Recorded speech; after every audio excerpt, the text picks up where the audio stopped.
팬데믹 기간 동안 많은 청년들이, 또 청년들뿐만 아니라 모든 분들이 많이 그 소망을 잃고 절망 가운데 살아가는 것이 사실입니다.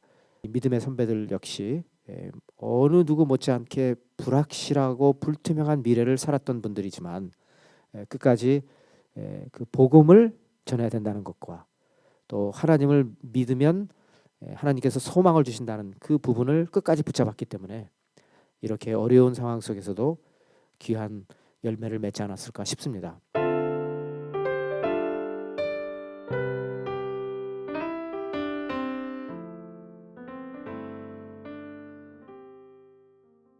네, 제가 신앙생활을 하면서 많이 깨달았던 것은 역시 그 신앙생활을 잘 하려면 우리가 누군가를 따라가야 되고 누군가를 본받아야 된다. 이런 생각이 아주 강했습니다. 당연히 이제 우리가 따라야 될 분은 예수 그리스도이신데 그렇지만 우리가 예수 그리스도에 대해서는 성경에서 제한적으로만 알고 있고 또 아무래도 우리한 좀 거리감이 있다는 것을 느낄 때가 많이 있어요. 그러다 보니까 실제로 우리보다 조금 앞서서 살았던 분들의 삶을 우리가 조명해 보면서 뭔가 본받을 점이 있지 않을까라는 생각을 해보게 되었습니다. 그런데 이제 우리가 또 누구를 본받느냐, 이것도 요즘 같은 세상은 좀 조심해야 될 것 같아요. 왜냐하면 좀 본받을 만하다 그랬는데 보니까 아닌 거예요. 이분은 또. 그래서 이제 이번에 제가 이 전기를 쓰면서도 한 가지 원칙은 살아있는 분에 대해서는 언급하지 말자. 이미 어떤 그 시간의 검증을 통해서 우리에게 다가오신 분들 가운데에서 좀 우리가 본받아야 되겠다, 이제 이런 마음가짐을 갖게 되었고요. 그런데 이 말씀을 드리면서 제가 한 가지 꼭 주의사항을 좀 같이 전해드리고 싶어요. 그건 뭐냐면 이런 기독교의 귀한 그 위인들을 우리가 바라보면서 배우는 것은 중요하지만 그러나 이분들도 인간이었다는 것을 우리는 꼭 기억해야 되겠습니다. 우리가 책으로 접하는 이분들은 다 어떻게 보면 너무 미화된 그런 내용들이 많이 들어있고 실제로 이분들의 세계에 들어가면 또 말할 수 없는 고민들이 얼마나 많았겠습니까? 실제로 또 선교사님들의 이전 그 레코드를 읽어보면 참 서로 분쟁도 일어나고 막 서로가 서로에게 상처를 주는 말도 하고 뭐 이런 일들이 있었거든요. 그렇기 때문에 우리가 이런 분들을 멘토로 삼는다고 할 때 뭐 이분들은 거의 뭐 천사와 같다. 절대로 이렇게 우리가 접근해서는 안 되고요.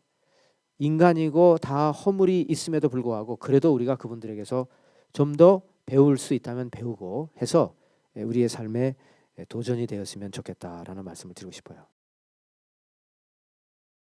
한 두 분 정도 제가 좀 말씀을 드리고 싶어요.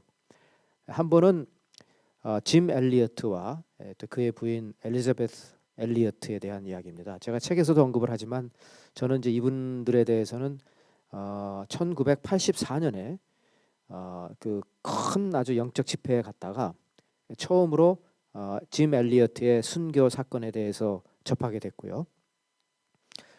그때 받은 그 감동은 지금도 잊을 수가 없고 그때 그 부인 되시는 엘리자베스 엘리어트가 우리 청중회를 향해서 간증을 하셨는데 그 또박또박 그 차분한 그 음성은 지금도 제 벌써 거의 40년 가까이 됐잖아요. 36년이 지났는데도 지금도 아주 기억이 선명합니다. 야, 정말 세상에 이런 사람이 살았었을까라고 이제 좀 반신반의하면서 제가 책방을 갔습니다. 책방에 가서 이제 구한 책이 The Shadow of the Almighty, 우리 말로는 전능자의 그늘이라는 책으로 이제 번역이 되어서 나왔는데 짐 엘리어트의 20대의 그의 일기장입니다. 제가 여기 이걸 내용을 읽어보면서 정말 놀랐어요. 그리고 평생 어떤 그 저에게 와 닿았던 이 책에 나오는 이제 한 문장이 무슨 문장이냐면 영원한 것을 얻고자 영원하지 않은 것을 버리는 자는 바보가 아니다. 참 그래서 이 책을 읽고 나니까 너무나 감동적이고요. 20대에 이렇게 하나님을 향한 숭고한 생각을 갖고 있는 사람이 정말 이 사람 대단했다.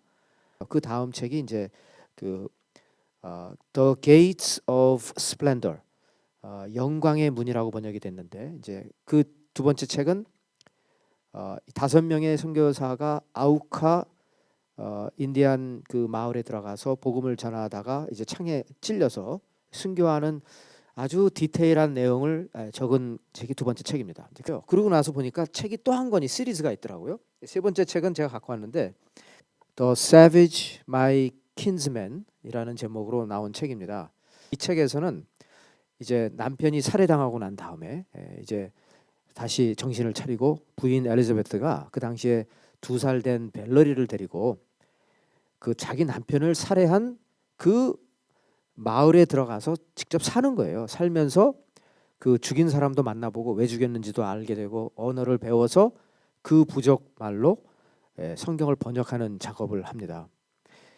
여기 이제 제가 한번 사진을 보여드리면 그 딸 벨러리가 그 마을에서 아이들하고 이제 노는 그런 장면인데 이번에 제가 책을 내면서 바로 이 사진에 나오는 이 밸러리 엘리어트 이분이 이제 거의 70세가 되셨어요.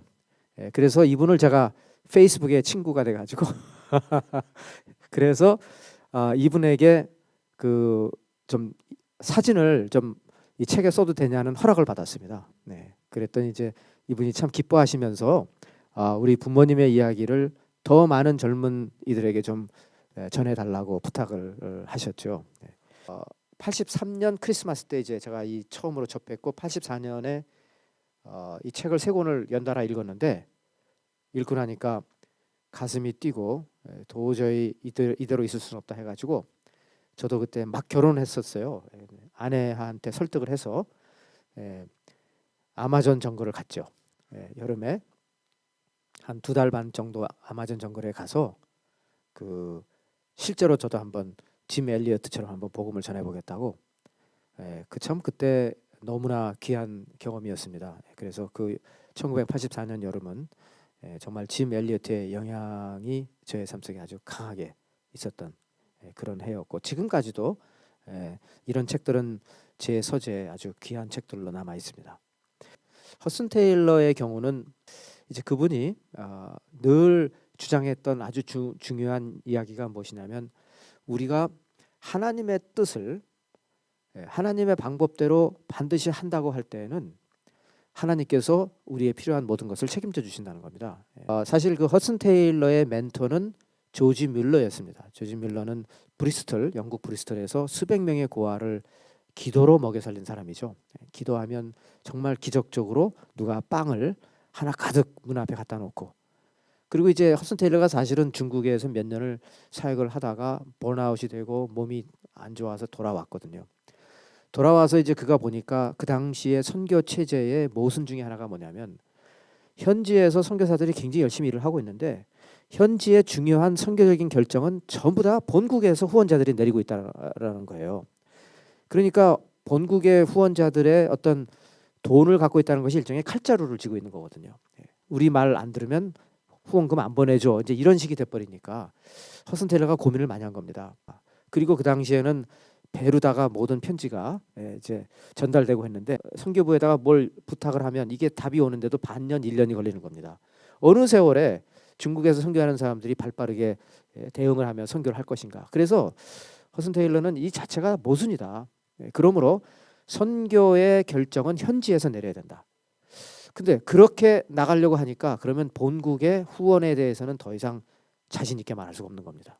왜냐하면 그분들은 옛날의 패러다임을 그대로 갖고 있었기 때문에 그래서 이제 허슨 테일러가 나는 지금 기존의 선교 방법과 다른 것을 시도하고 있습니다 하면서 첫째 내륙으로 들어간다는 것도 사람들에게 생각에 맞지 않는 것이고 두 번째 현지에서 선교 결정을 내린다는 것도 그분들에게 맞지 않는 것이고 그런데 하나님 어떻게 해야 됩니까? 그랬을 때 그의 멘토였던 그 조지 밀러가 기도하면 된다.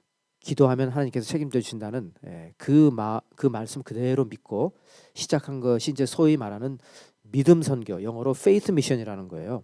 그러면 하나님께서 나를 중국으로 보내셨으면 중국에서 책임져 주실 것이다. 이렇게 호소를 했는데 동역자들이 하나씩 두씩 붙기 시작을 했고요. 세상을 떠날 때쯤 됐을 때는 그 협회의 회원 그 선교사 숫자만 1,000명이 넘는 그런 아주 어마어마한 조직으로 변해 있었습니다. 저도 이제 그 중국 내륙 선교회가 이제 변해서 OMF라는 선교 단체가 됐어요. 중국에서 선교사들이 다 추방됐을 때. 그때 저도 멋 모르고 그냥 OMF 선교사가 되기 위해서 가입 신청을 할 때 그분들이 그렇게 질문을 합니다.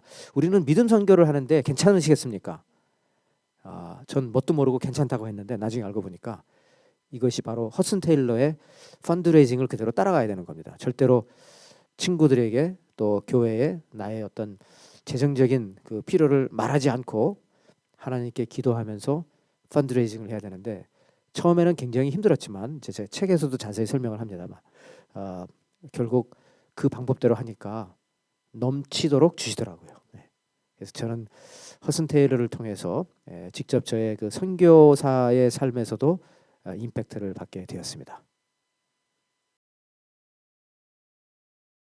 이 10분의 삶을 우리가 보면은 이제 한 가지 공통점이 있습니다. 이분들의 삶 속에 결코 여정이 쉽지 않았다는 것, 살면서 쉽게만 갈 수는 없다는 것이고요. 당연히 살면서 어려움은 우리 앞에 있다는 겁니다. 여기 특히 그 찰스 시미언 같은 분의 경우를 보게 되면 부유한 집안에서 자랐어요. 그런데 부유한 집안에서 자라서 혹시라도 아버지의 어떤 그 서포트를 받아서 케임브리지 대학교의 홀리 트리니티 교회라는 그 교회를 보이지 않는 힘으로 맡게 되지는 않았나라는 그런 모함 속에서 이분이 10년을 견뎌야 됐었는데 그것을 꿋꿋이 참아내고 오히려 그 상황에서 정말 하나님의 일을 이끌어갔던 걸 보면서 어렵지만 어려운 가운데에서도 이 10분의 공통점은 하나님을 붙잡았고 하나님께 순종하면서 기적적인 일들을 이루어냈다는 것입니다. 팬데믹 기간 동안 많은 청년들이 또 청년들뿐만 아니라 모든 분들이 많이 그 소망을 잃고 절망 가운데 살아가는 것이 사실입니다. 그리고 미래가 매우 불투명하고 불확실합니다. 하지만 여기에 나와 있는 10분의 우리 믿음의 선배들 역시 어느 누구 못지않게 불확실하고 불투명한 미래를 살았던 분들이지만 끝까지 그 복음을 전해야 된다는 것과 또 하나님을 믿으면 하나님께서 소망을 주신다는 그 부분을 끝까지 붙잡았기 때문에 이렇게 어려운 상황 속에서도 귀한 열매를 맺지 않았을까 싶습니다. 그래서 팬데믹 상황이 참 우리 모두에겐 힘들지만 우리 모든 분들 힘을 내시고 좌절하지 마시고요. 하나님 바라보면서 더 큰 믿음의 비전과 꿈을 가지시기를 축원합니다. 여러분 우리 교회사를 보면요. 밤하늘에 빛나는 수많은 별들처럼 하나님을 진심으로 사랑하고 순종하고 그리고 복음을 위해서 생명까지 바친 위대한 사람들이 너무나 많았다는 것이고요. 여기 나와 있는 10분은 두말할 필요 없지만 우리가 알지 못하는 빛도 없이 이름도 없이 복음을 전했던 수많은 믿음의 선배들이 구름대와 같이 있다는 것을 여러분 꼭 기억하시고 소망을 가지시기 바랍니다. 그래서 하나님의 나라를 위해서 우리가 더욱더 열심히 전진하고 헌신하는 저와 여러분 우리 모두 우리 청년들 되실 수 있기를 주님의 이름으로 축원합니다. 감사합니다.